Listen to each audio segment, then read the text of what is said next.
जब बुलडोजर चल रहा था हम जा रहे थे घर पे, तब उसके बाद हमने सोचा कि हमारा बैग जल जाएगा, तब हमने आया अपना किताब लेके भाग। मैं तो ये कह रहा हूँ दिव्यांशु पटेल करा रहे हैं, लेकिन सरकार की जिम्मेदारी है ना। क्या किसी गांव में आईएएस है तो उसके कहने पर सरकार कर देगी? उनकी अगर हम दादी नेता हमारे कहने पर हमारे गांव को सरकार उजाड़ देगी? ये सरकार की जिम्मेदारी है। नमस्कार, अभी हमारी मौजूदगी उत्तर प्रदेश अंबेडकर नगर जलालपुर अजयपुर ग्राम सभा में है, जहां पर मैं आप लोगों को दिखाने आया हूं। साथियों, आप देख सकते हैं ये जो बच्ची वीडियो में काफ़ी वायरल है, जहां पर एक बच्ची जब उसके घर पर बुलडोज़र चलता है, उसके बाद बच्ची घर से निकलकर, एक वो छप्पर है, छप्पर के मकान से निकलकर भागती है, जिसका वीडियो वायरल हो जाता है। और कारण क्या था, उनसे थोड़ा पूछने पर उन्होंने बताया कि वो एक गरीब परिवार से है, और वैसे भी देखने में आपको दिख सकता है कि बच्ची कितने गरीब परिवार से है, और उनका यही मकान है जो बुलडोज़र से गिरा दिया गया है। और सबसे पहले जब शासन प्रशासन या पुलिस यहाँ पे आती है, पुलिस प्रशासन उनके परिवार को बिना बताए उनके मकान पे बुलडोज़र चलाने की बात करती है। जब उनके परिवार वाले पूछते हैं क्यों गिरा रहे हैं, तो कुछ बताते नहीं, सिर्फ गिराने की बात करते हैं। सबसे पहले यहाँ पे आकर थोड़ी देर पर जब प्रशासन यहाँ पर रहती है तो उनके घर में आग लगा दी जाती है। आग लगने के बाद अचानक से बच्ची जो छप्पर आप देख रहे होंगे, कैमरा पर्सन से कहूँगा ज़रा छप्पर दिखा दें। जो छप्पर दिख रहा है उसमें से एक बच्ची निकलकर भागती है, वो भी अपने सीने पर बैग यानी जो किताबें होती हैं उसको लेकर दबका कर उसे लेकर भागती है। क्योंकि बच्ची का सपना बड़ा है, वो जो विद्या है या पढ़ाई की किताबें हैं उसको अपना बहुमूल्य समझते हुए वो भागती है। और इस परिवार के पास ना तो अब पानी पीने का साधन रहा, ना तो कोई घर रहने का साधन है। ये सिर्फ और सिर्फ 2 छप्पर बचे हुए हैं, और जो मकान था, जो कच्चा मकान था, वो गिरा दिया गया है। आप ज़रा इधर आ जाइए, आप देख सकते हैं ये नल वही है जो इनका पीने का साधन था। पानी जो सरकार कहती है कि सबको जल और सबको कच्चा मकान मिले, आप देख सकते हैं किस तरह से इनके परिवार को उजाड़ दिया गया। और ये नल जो पानी देता था इनके परिवार के लिए, वो भी तोड़ दिया गया है बुलडोज़र के द्वारा।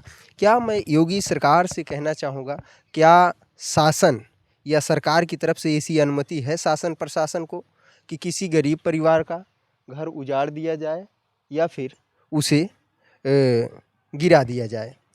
जबकि उनके उच्च अधिकारी जो हैं बिना जाने, बिना समझे, बिना उन्हें बताए ये सब करते हैं। साथियों, आप देख सकते हैं, और इधर कुछ मंत्री लोग आए हैं, कुछ और लोग आए, काफ़ी लोग मिलने आए हैं, आप देख सकते हैं। और ये वही बच्ची का मकान है जहाँ पर सरकार ज़ीरो टॉलरेंस की बात करती है, गुंडा माफियाओं की बात करती है। उसको आप देखते हुए आप देख सकते हैं किस तरह से ये पानी पीने वाला नल था, और इनका ये छप्पर था, कच्चा मकान था, रहने के लिए अब इनके पास कुछ नहीं बचा हुआ है। और इसको दमी दोज करने के बाद पानी पीने का सबसे बड़ा मुद्दा मैं बताना चाहूँगा, ये पानी पीने का, जिसके घर पानी पीने का कोई साधन नहीं रहा, ज़रा दिखा दीजिए। काफ़ी लोग इस समय इनके परिवार से मिलने आए हैं, और मैं इन लोगों से भी बात करना चाहूँगा। सर, जिस तरह से एक गरीब परिवार के साथ ऐसा अन्याय हुआ है, पूरा घर दमी दोज कर दिया गया है, इनके परिवार छोटा सा परिवार है, रहने के लिए कोई छप्पर नहीं है, और इसके बाद ये नलका था जो पानी पीने का उनका एकमात्र साधन था, उसको भी बुलडोज़र से गिरा दिया गया। क्या आप सरकार और प्रशासन से क्या कहना चाहेंगे, या इनके परिवार के बारे में क्या कहना चाहेंगे कि क्या ऐसा होना अब चाहिए? इनके परिवार के बारे में देखिए, श्री अखिलेश यादव जी ने पूरी जिम्मेदारी इस बच्ची की पढ़ाई की ले ली है। जी बाकी तो ये सरकार भी भारत के संविधान और भारत के कानून व्यवस्था से नहीं चल रही है। जी ये बुलडोज़र की सरकार है। जी सर। बुलडोज़र ही संविधान है योगी जी की नज़र में। जी अब जनता इसका हिसाब किताब 2027 में इनको सत्ता से हटा करके लेगी। जी सर, लेकिन जिस तरह से एक गरीब तबके का परिवार था और रहने जाने का कोई साधन नहीं था, अचानक प्रशासन आती है और पूरा इनका मकान गिरा देती है, इनके परिवार वालों को मारती पीटती है। क्या प्रशासन पर सरकार का दबाव या प्रशासन को ऐसा करना चाहिए आपकी नज़रों में? कतई नहीं करना चाहिए। जहाँ सरकार घर बसाने की, गरीबों को आवास देने की बात कर रही है, वहाँ आवास उजाड़ने का काम अम्बेडकर नगर का प्रशासन कर रहा है। पहले अपना आप शुभ नाम बताइए। मैं जंग बहादुर यादव हूँ, जिला अध्यक्ष समाजवादी पार्टी अम्बेडकर नगर।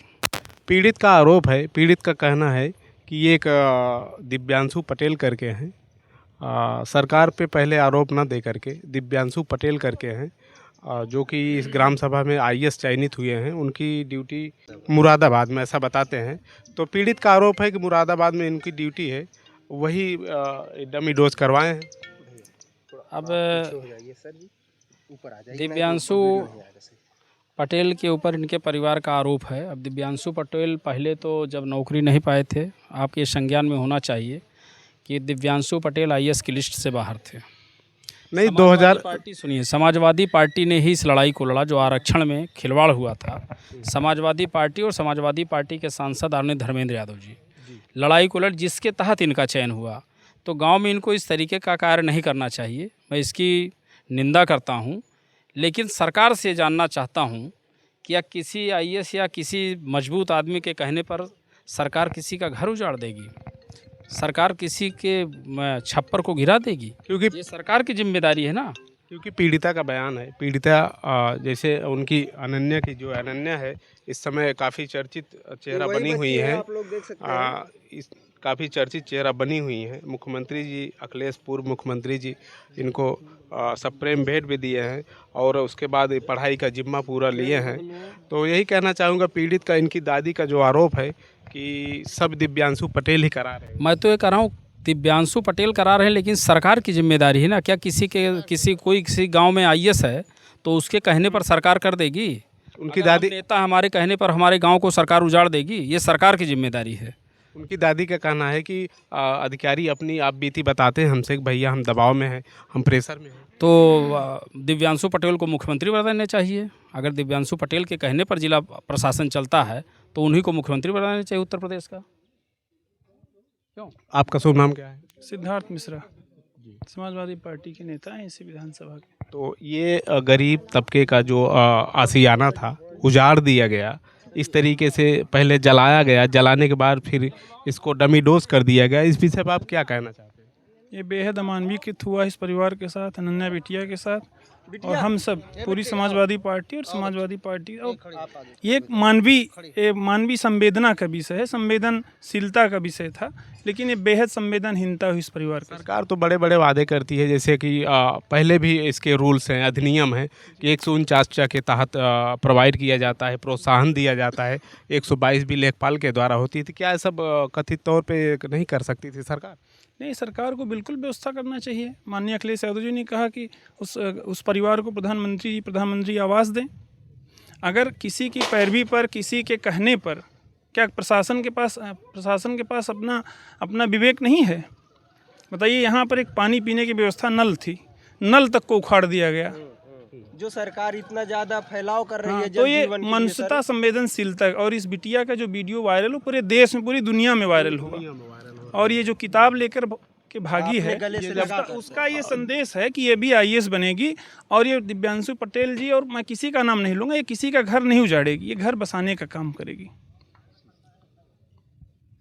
जब ये अन्याय की लड़ाई में हम सब लोग, पूरी समाजवादी पार्टी और हर व्यक्ति जो मनुष्यता के साथ है, संवेदनशीलता के साथ, उस परिवार के साथ है। और हम सब मिलकर के इसको पढ़ाएंगे, आगे बढ़ेगी, आईएएस बनेगी, जो भी इसकी इच्छा होगी।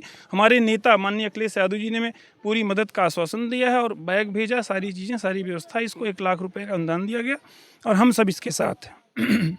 नहीं सर, जैसे अगर कोई प्रशासन घर गिराती है तो उसके लिए अलर्ट करती है और बताती है, वैसे भी एक गरीब तबके के परिवार नहीं, बिल्कुल होना चाहिए, नहीं करना चाहिए। सरकार को इसकी व्यवस्था करनी चाहिए। हम सब इसकी घोर निंदा करते हैं और जो भी इनके मदद के लिए होगा हम लोग करेंगे।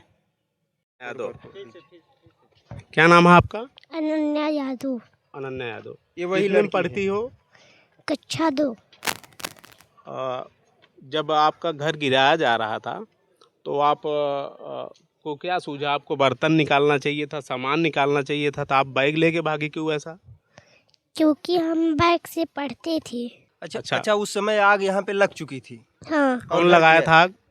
हमको ये नहीं पता है। आप जिस तरह से बैग लेकर भागी हैं और पढ़ाई करना चाहती हैं, तो पढ़ लिख कर आप क्या बनना चाहेंगी? आईएएस। आईएएस। तो गांव के लिए या अपने परिवार के लिए क्या करेंगी? कुछ करना चाहेंगी, नया करना चाहेंगी, पूरा सबको सुविधाएं देना चाहेंगी? हाँ, तो इसके अलावा बेटा और कहीं मकान है आपका? नहीं। तो यही अनन्या है जो जब इनका आशियाना गिराया जा रहा था, डमी डोज किया जा रहा था, तो इनको कुछ सूझा बूझा नहीं इनके अंदर।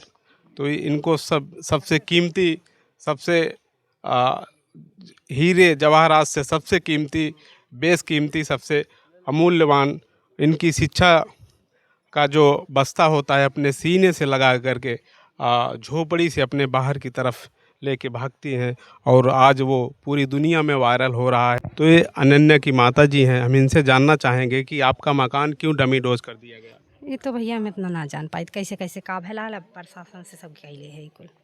अच्छा, आप अनन्या की माता हैं? क्या नाम है आपका? हमारा नाम नीतू है, नीतू यादव। नीतू यादव। तो जब पुलिस वाले आए तो कुछ बताए नहीं, सामान वामान निकाल लो बाहर से अपना?